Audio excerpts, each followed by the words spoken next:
구글 어스를 켜고 미국에서 가장 크고 거친 땅인 알래스카를 확대해보세요. 여기서 보면 정말 천하무적 같아 보이죠? 안 그런가요? 영원히 그 자리에 있었고 앞으로도 영원할 것만 같습니다.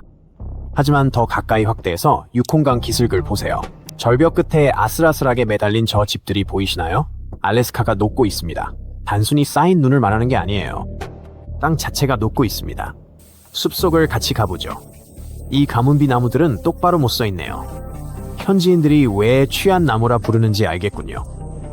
그래픽 엔진의 오류처럼 보일 수도 있겠지만 사실 이건 경고 신호입니다. 나무들이 쓰러지는 이유는 발밑의 영구 동토층이 단단한 흙에서 죽처럼 변하고 있기 때문이죠. 알래스카 땅의 약 85%는 얼음이 지지대 역할을 하고 있습니다. 우린 그게 단단한 암석인 줄 알았죠. 하지만 지구온난화라는 거대한 경고가 닥쳤습니다. 이곳은 미국 내 다른 지역보다 2, 3배나 더 빠르게 더워지고 있습니다. 이게 우리와 상관없는 문제라고 생각하시나요? 안타까운 소식입니다. 기후 전망과 노아 북극 보고서에 따르면 2050년이면 상황은 심각해질 겁니다. 30년 안에 이 지역 단단한 땅의 40%가 진흙탕으로 변한다는 소리죠.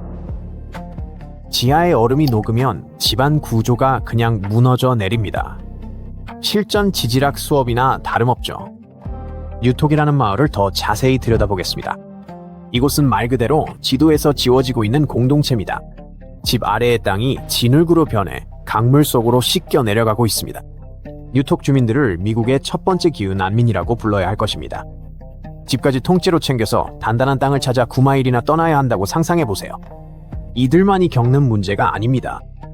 알래스카의 30개가 넘는 마을이 정확히 똑같은 운명에 처해 있습니다. 녹아내리는 땅 밑에 뭐가 있는지 궁금하시죠?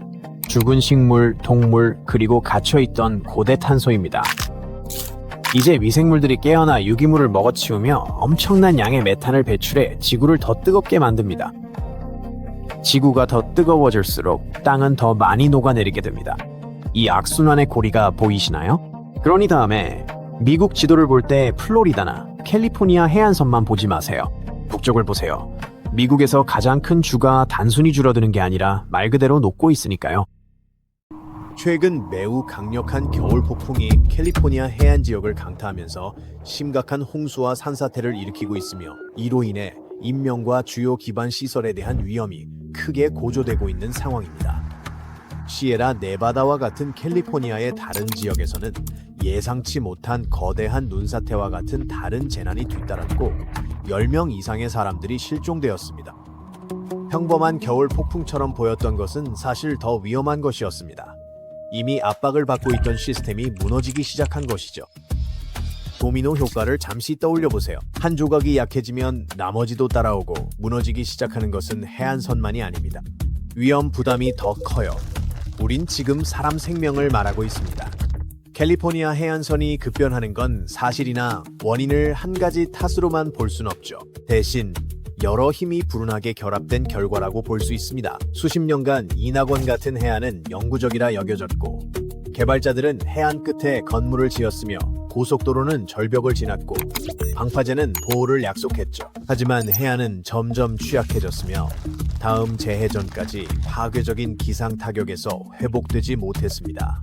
겨울 폭풍이 첫 타격을 가합니다. 대기의 강이 해안선을 강타하고 강력한 파도가 해변 모래를 앗아가고 수십 년 버티던 절벽이 갈라집니다. 산비탈이 서서히 움직이기 시작하고 무너질 때는 단순히 붕괴하는 데 그치지 않습니다. 도로, 철도, 노선, 그리고 수백만 달러짜리 집들을 함께 휩쓸고 갑니다. 폭풍 그 자체는 새로운 것이 아니라고 생각할 수도 있습니다. 사람들은 폭풍에 대비해야 하며 그것은 사실입니다. 폭풍은 새로운 것이 아닙니다. 변한 것은 취약성입니다.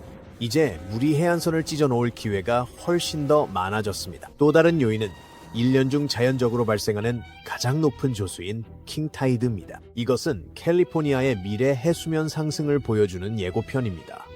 킹타이드 그 자체는 극적이지만 익숙한 현상이죠. 하지만 폭풍 해일과 충돌하면 바다는 해안에 닿는 게 아니라 내륙으로 밀려듭니다. 물은 주차장, 주택가, 그리고 홍수를 고려하지 않은 해안 도로로 쏟아집니다. 그리고 움직이는 것은 바다뿐만이 아닙니다. 캘리포니아 해안 일부 지역에서는 지반 자체가 서서히 가라앉고 있는데 이를 집안 치마라고 합니다. 과학적 원리는 간단하지만 잔인합니다. 지면이 낮아지면 상대적인 해수면은 사실상 더 빠르게 상승합니다. 이제 폭풍, 극한의 조수, 그리고 가라앉는 땅이라는 세 가지 힘의 조합을 상상해 보세요. 이 지역은 사방에서 압박을 받고 있습니다. 수십 년간의 집중적인 해안 개발은 땅이 감당하도록 설계되지 않은 무게를 더했습니다. 1970년대에 지어진 기반 시설은 이제 엔지니어들의 계획보다 수 인치, 때로는 수 피트 더 물에 가까워졌습니다. 집주인들은 침식되는 땅 위의 재산을 지키려 애쓰지만 보험사들은 위험 지역에서 조용히 발을 빼고 있습니다. 폭풍은 단순히 피해만 주는 게 아니라 거주민들의 위기 시계를 앞당깁니다. 홍수로 도로와 해변이 폐쇄되면 관광은 멈추고 노동자들은 일자리를 잃게 되어 지역 경제의 피해가 매우 막대해집니다. 해안 관광만 해도 캘리포니아의 170억 달러 규모 해양 경제에서 약 39%를 차지합니다. 더 넓은 해안 경제는 약 6,620억 달러의 임금과 1.7조 달러의 국내 총생산을 뒷받침하고 있습니다. 무너지는 절벽과 침수된 도로 하나하나가 이제 해안선을 넘어 훨씬 더 큰 경제적 대가를 치르게 합니다. 캘리포니아의 해안선은 단 한 번의 재앙적인 재난으로 변하고 있는 것이 아닙니다. 모든 방향에서 압박을 받고 있는 것이죠. 육지와 바다의 경계는 결코 영원하지 않았지만 이제 그 경계가 빠르게 움직이고 있습니다.